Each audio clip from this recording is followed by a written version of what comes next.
Stitching here in Estes Park. I'm Debbie and Lester's on camera. Today I'm going to talk about some pressing, but before I do that I want to tell you some things that we have coming up.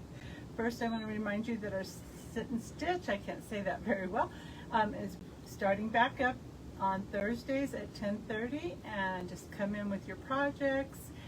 Grab a friend. We're trying to build this, so we'll have demos on the third Thursday of the month for you, but you can do show and tell with the group.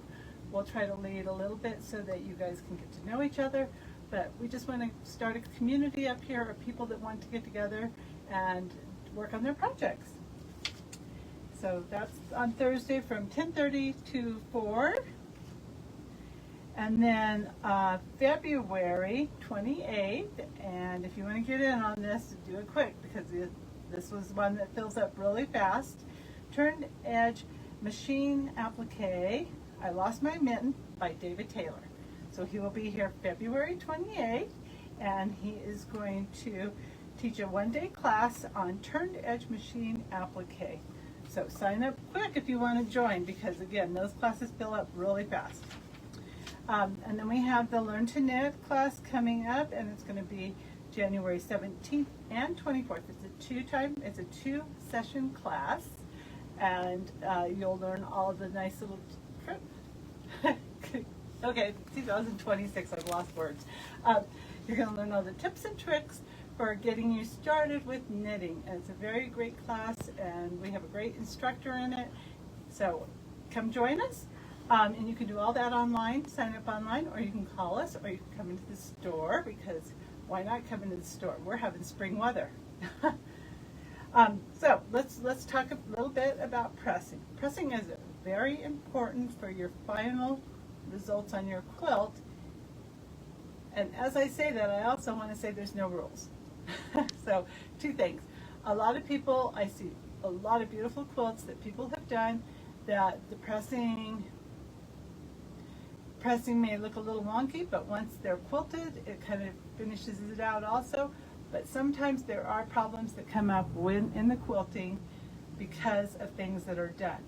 One thing that people don't realize also is the weight of your quilt. So it's based on all the seams that you put in it. But those seams, when they pop up and they raise up a little bit higher, because there's a lot of bulk in them, that's the first thing that's going to wear down on that quilt, because it's always going to get rubbed right there. So if you want to, if you can, because you can't always do this, so I've nested 2 sets of squares together, and when I say nesting, what that means is this seam is pressed this direction, this seam is pressed this direction, and you can just nest those seams right together, and you can actually fill that with your fingers. See, I'm filling it right now that it's overlapping.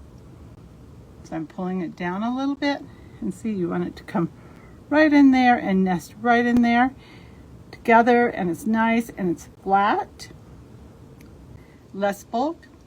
Okay, so after you do that, if you can do this, so look at this. I've got one seam going this way, one seam going this way. I just sewed it together here. So the last seam you sew, you're going to leave it there, and then you're going to take and you're going to pull your seam apart.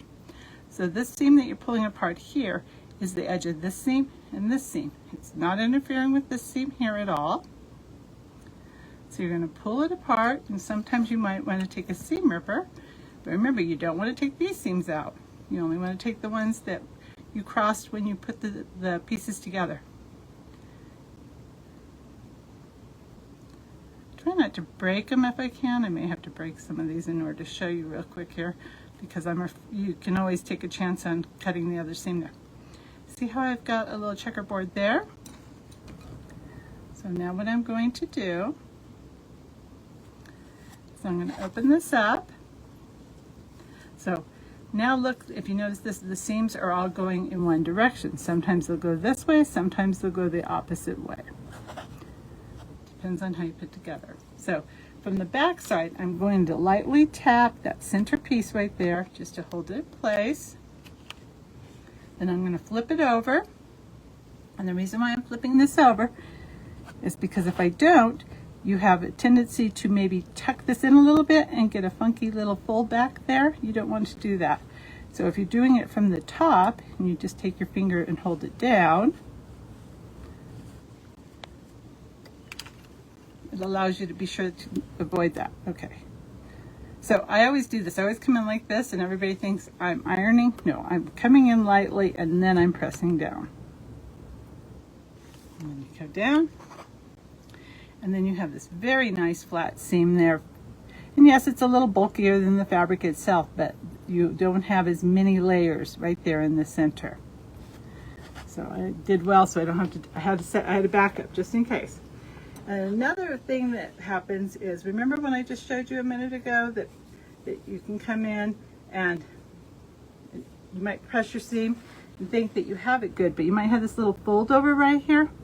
Well, what happens when you're quilting, this machine will come up and stitch and it'll pull that back. So that's why it's very important that you always make sure your seam is coming out. A lot of times the fold over happens when you press this way, thinking that, oh, well, I have more control, making sure that nothing is twisted back or anything by pressing on the back. But what happens is you press down like this, and I'm actually laying right now. If I did that right now, I would definitely have a fold over seam there. So you want to finger press out with your fingers. And again, come in. Yes, it looks like I'm ironing, but I'm just pressing. So I'm coming in lightly, and then I'm pressing, coming in lightly, and then pressing. And then you get a nice flat seam there, hopefully. Okay, good. Okay. And it's really important when you're doing these for your outer borders to make sure that you get them nice and straight to keep your quilt straight, so it's all squared up. So best press, I highly recommend it because it gives you a crisp fabric that doesn't stretch as much, and it's easier to cut. I always best press before I do any of my cutting. It avoids my issues with cutting. It avoids my issues when I'm piecing. When I'm saying what it avoids, I'm not getting the stretch in the fabric as much. It kind of just stabilizes it. That's why it's a stabilizer. And it's, I can't work with that best press anymore. So I'm going to let you go with that. Have a great 2026, and thanks for letting us be part of it.